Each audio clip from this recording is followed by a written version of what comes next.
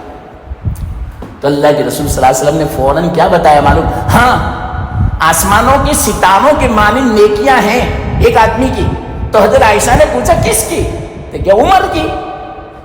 یا اللہ، حضرت عائشہ تو ایک دم سے حضرت عمر کا نام سن کے اپنی زبان میں یوں کہو اداس جیسی ہو گئی، مجلس جیسی ہو گئی۔ ٹھیک ہے، اچھا، میں تو دل میں سمجھی کہ ابا کا نام لیں گے۔ ٹھیک ہے، جب عمر کی اتنی نیکیاں ہیں تو ابو بکر کے ابا کی نیکیاں تو کتنی ہوگی؟ دیکھو، اپنا جو دل میں جو ایک خیال تھا اس کا اظہار کر دیا کہ اپنے ابا کی بات ہر بچی چاہتی ہے کہ میرے گھر والے آگے رہے، ان کی ترقی ہو، وہ سبقت کرے۔ تو فرمایا عمر کی اتنی نیکیاں ہیں تو ابو بکر کی نیکیاں کتنی ہوگی؟ تو اللہ کے رسول صلی اللہ علیہ وسلم نے فرمایا عمر کی ساری زندگی کی نیکیاں ابو بکر کے ایک دن کی نیکی کے برابر ہے، اور فرمایا ابو بکر کے ایک رات کی نیکی کے برابر ہے۔ اور وہ کون سا دن، کون سی رات، اس کی بڑی تفصیل ہے میری ماں بہن۔ یہ تو بیچ میں سب باتیں آئی، اس کو میں نے بیان کیا۔ اصل ہماری بات اب میں جو شروع میں کہا تھا میں واپس آ جاتا ہوں، ورنہ اسی میں اپنی بات پوری ہو جائے گی، وہ بات جو مجھے بیان کرنی تھی وہ رہ جائے گی۔ ہاں، تو کیا حضرت عمر کی بات چلی تھی۔ حضرت عمر حضرت کعب بن احبار سے دوستی تھی، تو حضرت کعب بن احبار سے پوچھا مجھے ڈراؤ۔ دیکھو یہاں سے بات چلی تھی، یہ بیچ میں سب باتیں یہاں سے آئی تھی۔ تو کیا فرمایا حضرت عمر نے؟ مجھے ڈراؤ۔ حضرت کعب نے فرمایا امیر المومنین، میں ڈراؤں؟ آپ کے پاس تو کتنا علم ہے گویا، آپ تو قرآن جانتے ہو، سب کچھ جانتے ہو، پھر میں کیا ڈراؤں آپ کو؟ ٹھیک ہے نا، پھر بھی آپ ڈراؤ، یعنی کوئی آخرت کی فکر پیدا ہو، ایسی باتیں بیان کرو، یہ مطلب ڈرانے کا۔ حالانکہ عجیب زندگی حضرت عمر کی، ان کے حالات پر تو پتہ چلے، ایک مجلس میں ساری باتیں نہیں آ سکتی۔ تو حضرت کعب نے فرمایا میں کیا ڈراؤں، لیکن پھر بھی کہا نہیں ڈراؤ مجھے۔ تو حضرت کعب نے فرمایا یہ عمر آپ کے لیے قرآن کافی ہے، بس قرآن کافی ہے، قرآن کو پڑھو، قرآن میں غور تدبر کرو، اس کو سوچو، یہی انسان کی زندگی بنانے کے لیے کافی ہے، ڈرنے کے لیے کافی ہے، تقوی کے لیے کافی ہے، آخرت کے بنانے کے لیے کافی ہے، گناہوں سے بچنے کے لیے کافی ہے، بس قرآن ہی کافی ہے۔ اور کیا فرمایا معلوم؟ آگے یہ بات مجھے سمجھانی ہے، یہاں سے بات مجھے کرنی تھی۔ حضرت کعب نے فرمایا اے عمر، جتنا دنیا کی زندگی میں نیک اعمال کرنے ہو کر لو، ذخیرہ کرنا ہو کر لو، کل قیامت کا دن اتنا خطرناک ہوگا، ہر آدمی یوں تمنا کرے گا کہ میں 70 انبیاء کے برابر عمل کیا ہوتا تو آج مجھے کام لگتا۔ اتنا خطرناک وہ دن ہوگا، 70 انبیاء کے برابر عمل کو بھی کم سمجھے گا۔ اس طرح حضرت کعب نے فرمایا، اور یوں فرمایا کہ یہ تورات کے اندر ہے، یہ بات بھی اللہ نے بیان فرمائی ہے، تورات بھی اللہ کی کتاب ہے، آسمانی کتاب ہے۔ تو حضرت کعب نے فرمایا تورات میں یہ بات لکھی ہے کہ جو کچھ دنیا کی زندگی میں کمانا ہو، ذخیرہ کرنا ہو، نیک اعمال کرنے ہو، عبادت بجا لانی ہو تو دنیا میں کر لو، یہ چانس، یہ موقع بار بار نہیں ملا کرتا۔ ایک ہی مرتبہ دنیا کی زندگی میں ملتا ہے، پھر دوسری مرتبہ کوئی بھی بڑا سا بڑا اللہ کا ولی کیوں نہ ہو، بلکہ نبی کیوں نہ ہو، ان کو بھی یہ چانس اور موقع نہیں دیا جاتا کہ مرنے کے بعد 2 مرتبہ وہ دنیا میں آوے اور دنیا کی زندگی گزارے اور دنیا میں اعمال کرے اور آخرت میں ذخیرہ کرے۔ کسی کو موقع نہیں دیا جاتا، یہ عمر جو کچھ کرنا ہو اس دنیا ہی کی زندگی میں کر لو۔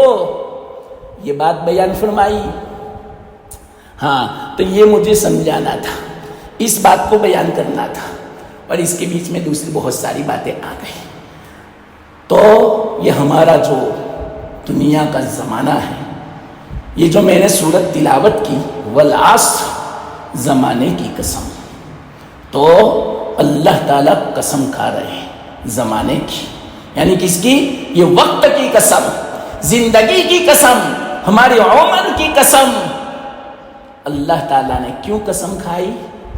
یاد رکھنا، اللہ تعالیٰ جس چیز کی قسم کھاتا ہے وہ چیز عظیم الشان ہوتی ہے، محتم بالشان ہوتی ہے، اس کا ویلیو بہت بڑا ہوتا ہے، اسی بنا پر اس چیز کی قسم کھاتے ہیں۔ اللہ کے لیے تو قسم کھانا جائز ضرور، کوئی حرج کی بات نہیں، کوئی حرج کی بات نہیں۔ ہاں، ہم اللہ کے علاوہ کسی اور چیز کی قسم نہیں کھا سکتے، اور اللہ جو قسم کھاتے ہیں، اللہ کو قسم کھانے کی کوئی ضرورت نہیں ہے، لیکن یہ قسم اس لیے کھاتے ہیں ہم اپنے بندوں کے دل میں اس کی اہمیت پیدا ہو، اس کی عظمت پیدا ہو، جس چیز کی قسم کھائی اس کی عظمت پیدا ہو کہ اللہ تعالیٰ نے وقت کی قسم کیوں کھائی، زندگی کی قسم کیوں کھائی۔ تو اس سے پتا چلا وقت، عمر، زندگی یہ بڑی قیمتی ہے، بڑی عظیم الشان ہے، بڑی محترم الشان ہے، اور یہ زندگی ایک ہی مرتبہ ملا کرتی ہے، بار بار نہیں ملا کرتی۔ مرنے کے بعد ہر آدمی تمنا کرے گا کہ کاش کہ مجھے 2 مرتبہ دنیا میں بھیجا جائے۔ ایک مختصر بات میں آپ کو بتاؤں، ایک مرتبہ غزوہ احد کے موقع پر حضرت عبداللہ، ان کا شہادت کا واقعہ پیش آیا۔ حضرت جابر رضی اللہ تعالیٰ عنہ کے والد ماجد، اور انہوں نے فرمایا بھی تھا کہ آئندہ کل سب سے پہلے میں شہید ہوں گا، تو ایسا ہی ہوا۔ تو حضرت جابر جو تھے نا، ابھی تو نوجوان تھے، کنوارے تھے، ابھی شادی بھی نہیں ہوئی تھی، اور 9 بہنیں تھیں میری ماں بہنیں، آپ اندازہ لگاؤ، اور باپ کا انتقال ہو گیا، اور باپ نے بہت قرضہ چھوڑا تھا، بہت قرضہ تھا، اور حضرت جابر نوجوان تھے، کنوارے تھے، اور 9 بہنیں تھیں ان کے ماتحت میں۔ چلو آپ ہی بتاؤ کیا گزری ہوگی حضرت جابر پر۔ ایک تو نوجوان، کنوارے، 9 بہنیں، سب کی پرورش کرنا، ماں ان کا خیال کرنا، کوئی تجربہ نہیں کہ کس طرح میں پرورش کروں، کیا کروں، بہنوں کا خیال، بہنوں کا حق، بہنوں کی ضرورت کی چیزیں کیسے پوری کروں۔ بہت غمگین تھے، بہت غمزدہ تھے باپ کی شہادت کی بنا پر۔ تو ان کا چہرہ اداس تھا، اللہ کے رسول صلی اللہ علیہ وسلم کی خدمت میں آئے اور یوں کہا کہ یا رسول اللہ، آپ تو جانتے ہیں کہ میرے باپ شہید ہو گئے، میرے باپ نے کتنا قرضہ چھوڑا، میری 9 بہنیں ہیں، میں اکیلا ہوں، میں نے شادی بھی نہیں کی، میں کنوارا ہوں، یا رسول اللہ مجھے بہت فکر ہے، میں کیا کروں گا بہنوں کا۔ کیسے کیسے حالات آئے تھے میری ماں بہنیں صحابہ کے اوپر، سب برداشت کیے، اور اللہ تعالیٰ نے مدد بھی فرمائی۔ تو اللہ کے رسول صلی اللہ علیہ وسلم نے حضرت جابر کی دل جوئی کے لیے، تسلی کے لیے ایک بات بیان فرمائی۔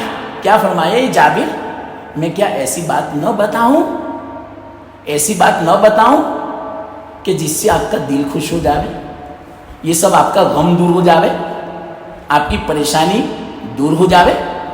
حضرت جابر فوراً تیار ہو کہ یا رسول اللہ کیوں نہیں، بتاؤ۔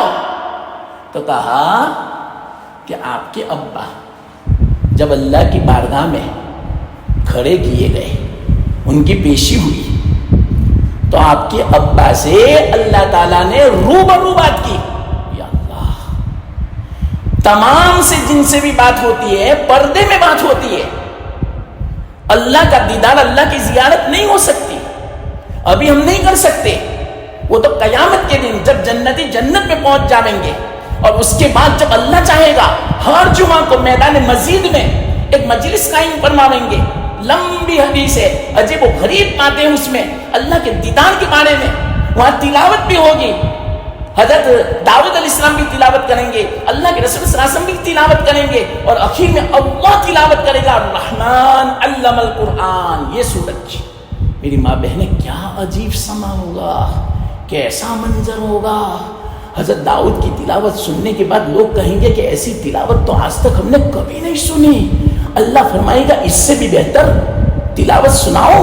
تو اللہ کے رسول صلی اللہ علیہ وسلم کو بلائے جائیں گے اسٹیج پر گویا کہ چلو آپ سناؤ. تو اللہ کے رسول صلی اللہ علیہ وسلم سورہ یاسین کی تلاوت فرمائیں گے, اتنے بہترین تلاوت کہ ہم حضرت داؤد علیہ السلام کی تلاوت بھی بھول جائیں گے اور یوں کہیں گے کہ اتنی بہترین تلاوت ہے, اس سے بہتر تو کوئی تلاوت نہیں ہو سکتی.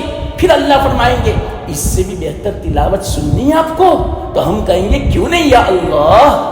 میری ماں بہنیں سب سے پہلے تو یہ دعا کرو, اللہ تعالی ہم سب کو جنت میں جمع فرماوے, جنت میں ہم سب کو داخل فرماوے, اللہ ہمیں جنت سے محروم نہ فرماوے. اور اس کے لیے سب سے بڑی شرط یہ ہے کہ ایمان پر خاتمہ ہو.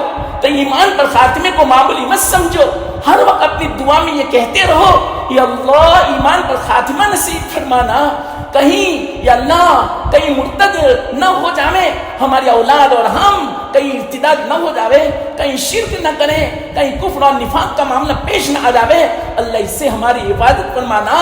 تو یہ سب سے بڑی شرط ہے, ایمان پر خاتمہ ہو, مرتے دم تک ایمان پر قائم رہے. ان کے لیے جنت میں جانا ہوگا اور جنت میں اللہ کا دیدار ہوگا, اور ہر جمعہ کو میدان مزید بڑھے گا. عجیب و غریب اس میدان کی تعریف بیان فرمائی حدیث میں, وہ پورا سفید ہے اور اتنا بڑا ہے. حضرت جبرائیل علیہ السلام نے لاکھوں کروڑوں سال اس کی سیر کی لیکن ابھی تک وہ پورا نہیں ہوا.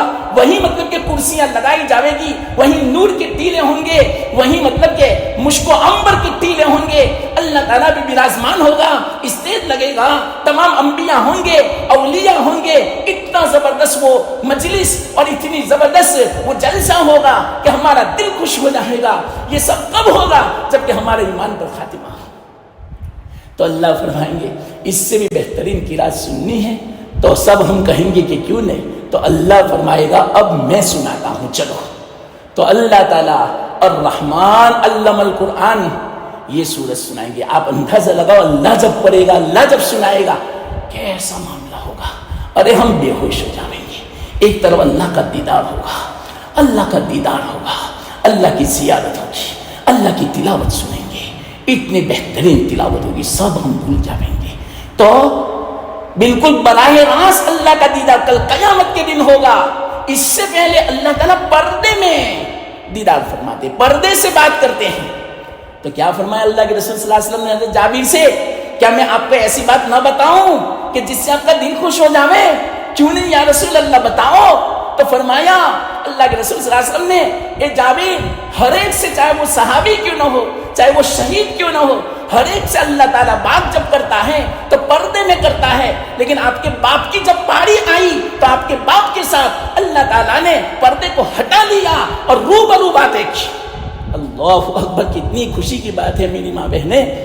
کس کو نصیب, یہ بہت بڑی سعادت مندی کی علامت ہے کہ جنہوں نے اتنا مجاہدہ کیا, سب کچھ چھوڑ دیا, 9 لڑکیاں تھی, بیوی تھی, قرضہ تھا, بیٹا تھا, سب اللہ کے راستے میں قربان کر دیا, خود نے اپنی جان کو بھی قربان کر دیا. تو ان کو ایسے نوازشات ملتی ہیں, ایسے انعامات ملتے ہیں. تو اللہ کے رسول نے فرمایا یہ جابر تمہارے باپ کے ساتھ جب اللہ تعالیٰ نے باتیں کی تو بیچ میں پردہ نہیں تھا, روبرو بات کی.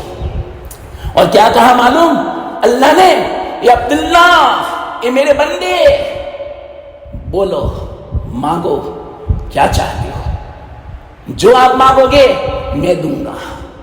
تو آپ اندازہ لگاؤ اصل میں یہ بات میں نے کہاں سے سنائی, یہ یاد رکھنا. اصل یہ لمبا واقعہ, اصل یہ تو میں نے ضمناً سنایا, اصل بات یاد رکھنے کی, یہ بات وہاں سے میں نے سنائی. حضرت عبداللہ فرمائیں گے یہ اللہ میری ایک تمنا ہے. اللہ فرمائے گا کیا تمنا, کہ مجھے دنیا میں واپس بھیج دو. کیوں؟ تاکہ تیرے لیے میں اپنی جان قربان کر دوں. اللہ فرمائے گا ساری آپ کی تمنا پوری ہو سکتی ہے لیکن یہ پورا نہیں ہو سکتا. بس یہ میرا قاعدہ ہے, یہ میری سنت ہے, یہ پہلے سے لکھا گیا ہے. مقدر ہے. ایک مرتبہ دنیا کی زندگی ملا کرتی ہے، چانس ملتا ہے، بار بار نہیں ملا کرتا میری ماں بہنیں. تو یہ دنیا کی زندگی ہمیں ایک مرتبہ ملی، اب بار بار نہیں ملا کرتی، اس کی قدر کریں. میری ماں بہنیں معاف کرنا، میں تو دوسری باتیں آپ کو سمجھانے والا تھا.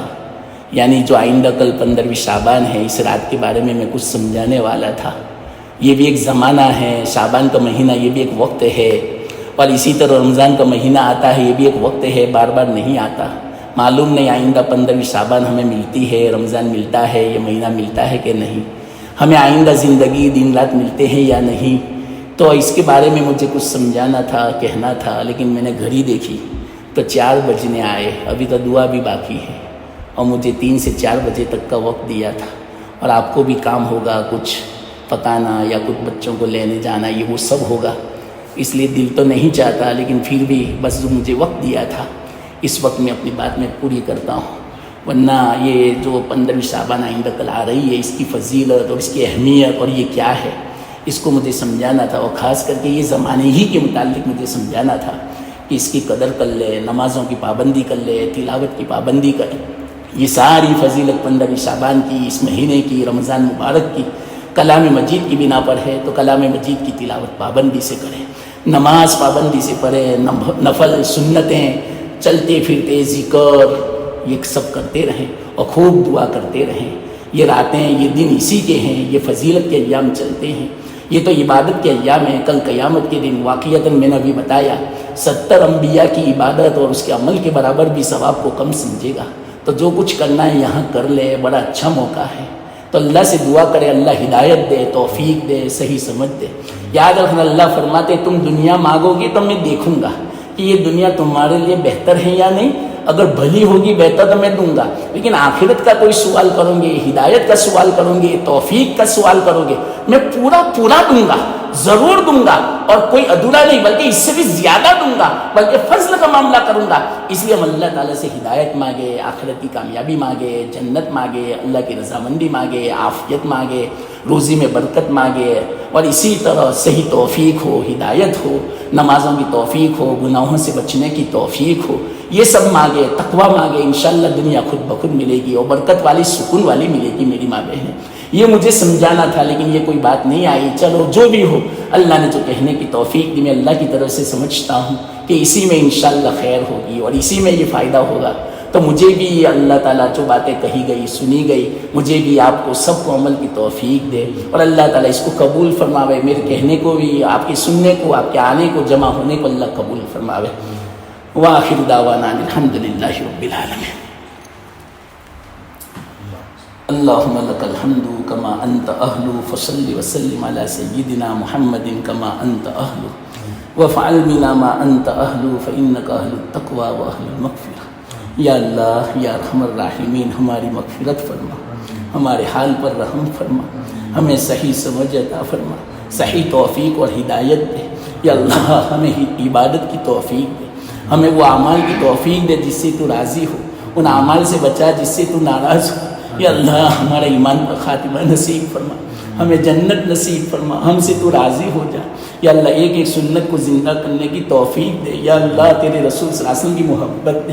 یا اللہ، جب تک ہماری زندگی باقی ہے اس میں برکت دے، صحت دے، تندرستی دے، صحیح توفیق اور ہدایت دے. ایک ایک نماز کی یا اللہ پابندی کی توفیق دے، صحیح معنوں میں خشوع و خضوع کے ساتھ، سنت کے مطابق آداب کے ساتھ ہمیں نمازوں کی یا اللہ پابندی نصیب فرما، تلاوت کی پابندی نصیب فرما. رمضان المبارک آ رہا ہے، اس کی خوب قدر کی توفیق دے، خوب روزوں کی، تراویح کی، تلاوت کی، ذکر کی، دعاؤں کی توفیق دے. آئندہ کل یا اللہ شب برات ہے، یا اللہ ہمارے حق میں اچھا فیصلہ فرما. یا اللہ، آئندہ کل تو فیصلے نافذ ہونے والے ہیں. یا اللہ، فرشتوں کو فیصلے سپرد کیے جانے والے ہیں پورے سال کے. تو یا اللہ، ہمارے بارے میں اچھا فیصلہ ہو. یا اللہ، یا اللہ، دعا تو یا اللہ تقدیر کو بھی بدل دیتی ہے. تو ہمارے حق میں جو مقدر ہے، جو تقدیر ہے، اور ہمارے یا اللہ حق میں وہ بری ہو، شر ہو، تو یا اللہ ہم دعا کرتے ہیں ہمارے حق میں یا اللہ خیر کا فیصلہ کرنا، عافیت کا فیصلہ فرما، روزی روزگار میں برکتوں کا فیصلہ فرما، صحت کا فیصلہ فرما، تندرستی کا فیصلہ فرما۔ آئندہ کل تو نکاح کا فیصلہ ہونے والا ہے کہ کس کا نکاح ہونے والا ہے، کس کا منگنی پیغام ہونے والا ہے، یا اللہ سب آئندہ کل فیصلہ ہونے والا ہے۔ تو یا اللہ ہماری جو نوجوان بچے بچیاں ہیں ان کے لیے ایک نیک صالح دیندار اچھا بہترین جو ہم چاہتے ہیں اس سے بھی اچھا جوڑے کا فیصلہ فرما دے یا اللہ۔ سب سے بڑی فکر اس کی ہے یا اللہ ہماری بچیوں کا اچھا جوڑا ہو، ہماری بچیوں کا خیال کرنے والا ہو، محبت سے رہنے والا ہو یا اللہ، اس کا حق ادا کرنے والا ہو، نیک ہو، صالح ہو یا اللہ۔ ایسا جوڑا مقدر فرما ہر ایک کے لیے، ہمارے بچوں کے لیے بھی یا اللہ۔ آئندہ کل تو حج کا فیصلہ ہونے والا ہے ہم سب کے حق میں یا اللہ، حج کا فیصلہ فرما دے، حرمین شریفین کی زیارت کا فیصلہ فرما دے یا اللہ۔ آئندہ موت اور حیات کا فیصلہ ہونے والا ہے کہ کون زندہ ہونے والا ہے، کون پیدا ہونے والا ہے، کون مرنے والا ہے۔ تو یا اللہ اگر جو فیصلہ ہو چکا موت کا تو کوئی روک نہیں سکے گا ہماری موت کو۔ تو یا اللہ ایمان پر خاتمہ نصیب فرمانا، ایمان پر موت نصیب فرمانا یا اللہ۔ کفر و شرک و ارتداد سے تو بچا لینا، ہماری اولاد کو، ہماری نسل کو تو بچا لینا یا اللہ۔ آج یا اللہ پوری دنیا میں ارتداد عام ہو چکا ہے یا اللہ، کفر و شرک عام ہو چکا ہے، معاصی گناہ عام ہو چکے ہیں یا اللہ، بے حیائی بے غیرتی یا اللہ عام ہو چکی ہے یا اللہ۔ خواہشات شہوات پر عمل عام ہو چکا ہے ہماری اولاد کی، نسلوں کی یا اللہ، سب کی یا اللہ۔ تو حفاظت فرما یا اللہ۔ ان بندیوں کو بڑی شوق سے کب سے بیٹھی ہے، کب سے تعلیم حاصل کر رہی ہے، قبول فرما لے۔ ان کے دلوں میں تو جائز تمنا امید ہے پوری فرما یا اللہ یا اللہ۔ ان کی یا اللہ پریشانیاں دور فرما لے، ان میں جو بیمار ان کو شفا دے دے، تندرستی دے دے یا اللہ۔ ان کو خوب دین کا یا اللہ جذبہ پیدا فرما، عبادت کا، تعلیم کا، قرآن کی تلاوت کا یا اللہ، خوب ذکر کا جذبہ پیدا فرما اور خوب ان کو عبادت کی توفیق دے، ان کو سکون دے دے یا اللہ۔ ان کی گھر کی جو پریشانی و تنگی وہ دور فرما دے، اولاد کو نیک صالح آنکھوں کی ٹھنڈک بنا دے یا اللہ۔ نافرمان ہو پھر بھی یا اللہ ان کو زبردستی یا اللہ ان کو فرما بردار بنا دے، نہ چاہے پھر بھی ان کو یا اللہ مطیع فرما بردار بنا دے یا اللہ۔ جن کو اولاد کی تمنا ان کو نیک صالح اولاد عطا فرما، جن کی اولاد ان کو نیک صالح بنا دے، جن کا نکاح باقی ہے ان کو نیک صالح جوڑا نصیب فرما اور جو بھی رکاوٹیں وہ دور فرما دے یا اللہ۔ یا اللہ یا ارحم الراحمین ہم سب کو عافیت نصیب فرما، ہمارے مرحومین کی مغفرت فرما دے، ان کی یا اللہ مغفرت فرما دے، قبروں کو نور سے منور فرما دے، قبروں کو جنت کا باغ بنا دے یا اللہ۔ رحمتوں کو نازل فرما یا اللہ۔ مسلمان جہاں کہیں پریشان ہے یا اللہ تو سب جانتا ہے، غزہ میں، فلسطین میں، شام میں، سودان میں، چائنا میں، ہندوستان میں کتنے مسلمان پریشان ہیں، خطرناک حالات ہے یا اللہ۔ سب کی پریشانی دور فرما، سب کی مدد فرما، سب کا تو سہارا بن جا یا اللہ۔ سب کی مدد فرما، بہت کچھ مانگنا ہے بغیر مانگے عطا فرما۔ تیری نیک بندیاں جمع ہیں، انہوں نے یا اللہ تیری بارگاہ میں ہاتھ پھیلائے ہیں یا اللہ۔ تیری نازک مخلوق ہے، ان کی تمنا تو پوری کرتا ہے یا اللہ۔ ان کے طوفین میں دین کی نسبت پر جمع ہے کب سے یا اللہ۔ ان کے طوفین میں ہمارے کہنے سننے کو، ہمارے جمع ہونے کو، ہماری دعاؤں کو یا اللہ قبول فرما لے۔ بہت کچھ مانگنا ہے بغیر مانگے عطا فرما، شان کے مطابق عطا فرما یا اللہ۔ ہمیں اپنی ضرورت کا خود پتہ نہیں، تو ہماری ضرورت کو زیادہ جانتا ہے اور ضرورت کو پورا کرنے والا ہے۔ ہماری سب حاجتیں پوری فرما عافیت کے ساتھ، دنیا کی بھی، دین کی بھی، آخرت کی بھی یا اللہ۔ ہمارے گھر کی بھی یا اللہ پریشانی دور فرما دے یا اللہ، رکاوٹیں دور فرما دے، گھروں میں وسعت نصیب فرما، سکون نصیب فرما، رحمتوں کو نازل فرما، ہمارے گھروں کو تلاوت اور سنتوں ذکر سے آباد فرما یا اللہ۔ ہمارے کاروبار میں برکت دے یا اللہ۔ ہمارے جو حالات ہیں یا اللہ، بڑے حالات ہیں ہر جگہ، ان حالات کو سازگار بنا دے، ہماری طبیعت کے مطابق بنا دے اور ہمارے دل میں تیری محبت دے یا اللہ، تیری اطاعت کی توفیق دے یا اللہ۔ نافرمانی سے، گناہوں سے بچا لے یا اللہ۔ شان عطا فرما، بغیر مانگے عطا فرما۔ ہماری دعاؤں کو اپنے فضل و کرم سے حبیب پاک صلی اللہ علیہ وسلم کے صدقے میں قبول فرما یا اللہ۔ ربنا تقبل منا انك انت السميع العليم وتب علينا انك انت التواب الرحيم وصلى الله تعالى على خير خلقه محمد وعلى اله واصحابه اجمعين وسلم تسليما برحمتك يا رب۔